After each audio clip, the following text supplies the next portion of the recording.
Hello, beautiful people. Welcome back to my channel. I hope you're all well. I hope you're all good. My name's Manuela, and on this channel is all about the Christian faith, encouragement, and lifestyle. And just before I get into this, I first of all want to say sorry that I didn't do this sooner.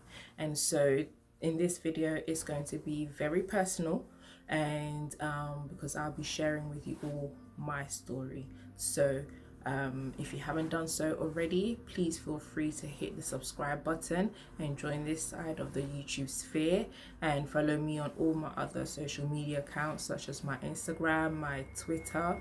And I really hope that with everything that I'll be sharing today, it can be an encouragement to you, and also a way of helping you as well to take that first step to speak up, and for you as well to tell your story and also seek the help that you may need as well. So with no further ado, let's get straight into this video.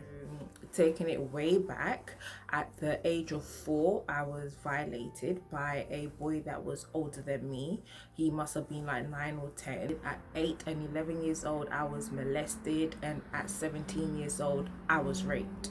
So in one saying, throughout my childhood, I really experienced a lot of sexual abuse.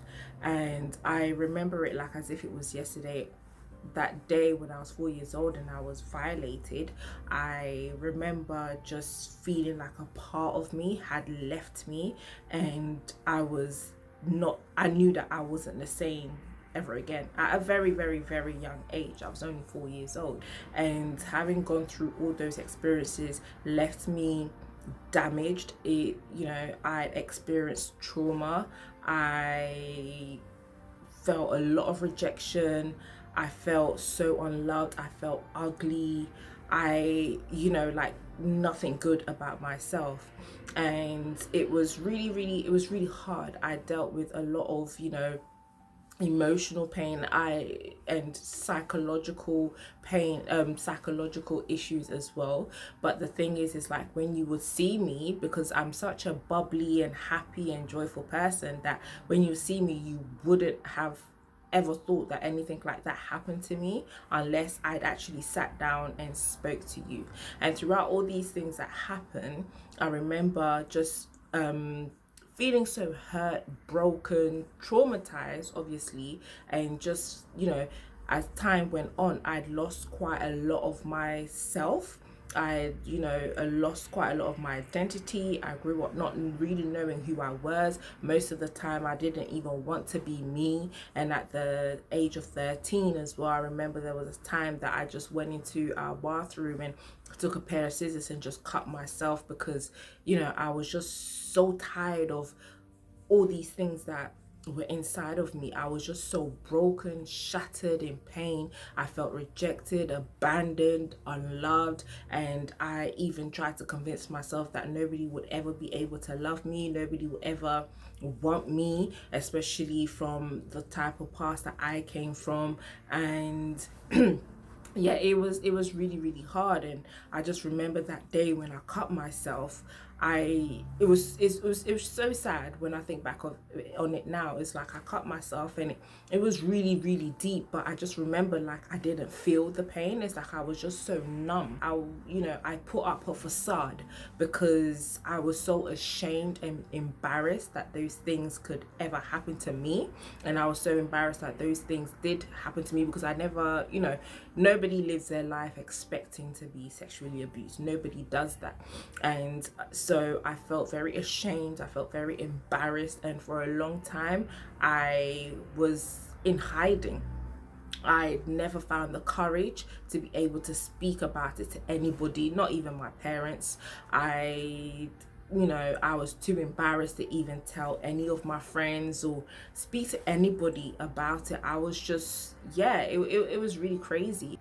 And so after all those events of those different stages of my life, experiencing different types of abuse, different types of sexual abuse, I became very, like my mind became very distorted. Like I was searching for love. I was just so desperate for love and to be loved, because I'd felt so rejected, and I even rejected myself I even had issues loving myself.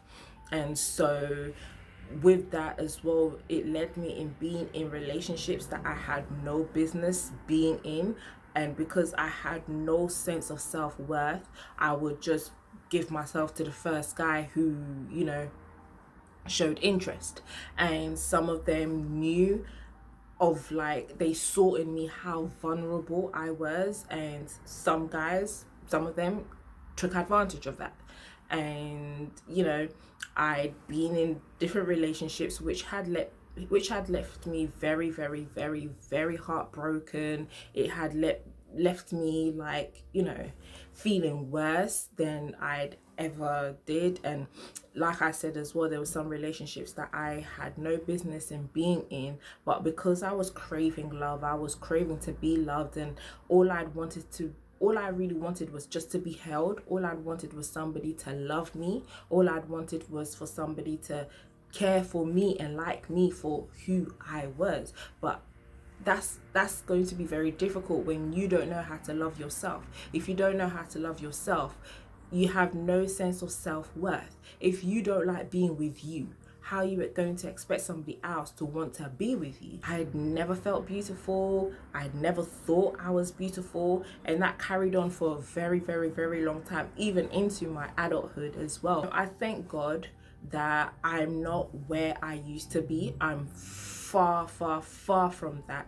And you know, the Lord has done wonderful works in my life, and this is why I'd wanted to share my story. If you have gone through anything that I've been through, if you have experienced anything and you can relate to what I'm saying, I just want to encourage you to say that there is hope for you.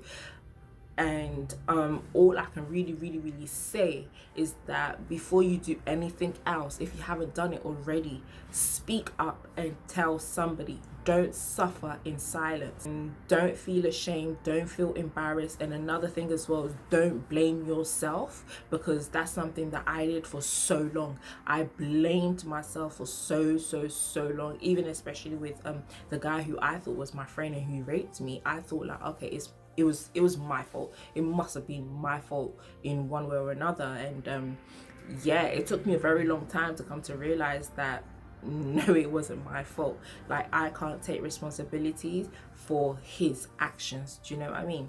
Please, let's take this seriously, because there's so many people who have experienced sexual abuse and all types of abuse, and who are suffering in silence, not knowing that there is freedom and you can live in freedom. There is light at the end of the tunnel, and things can really, really, really change and turn around for you. And I just really want to encourage you with that. So yeah, guys, thank you so much for watching.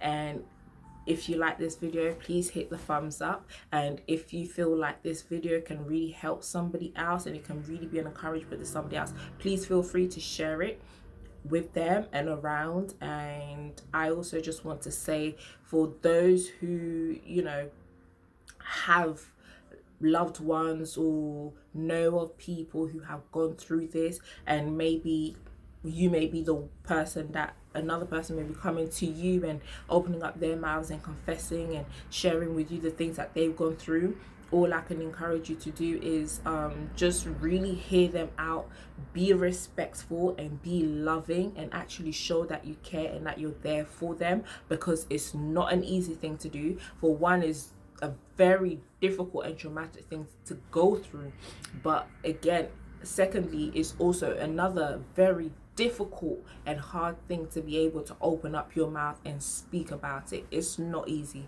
So be respectful, be loving, be caring, offer up the help that you can the best way you can, and just, you know, be that shoulder that they can cry on, or that, you know, person that they can open up to and vent to, and just hear them out, and, you know, just show that you're there for them, because it will mean a lot, and it can even help somebody in their process even much more faster.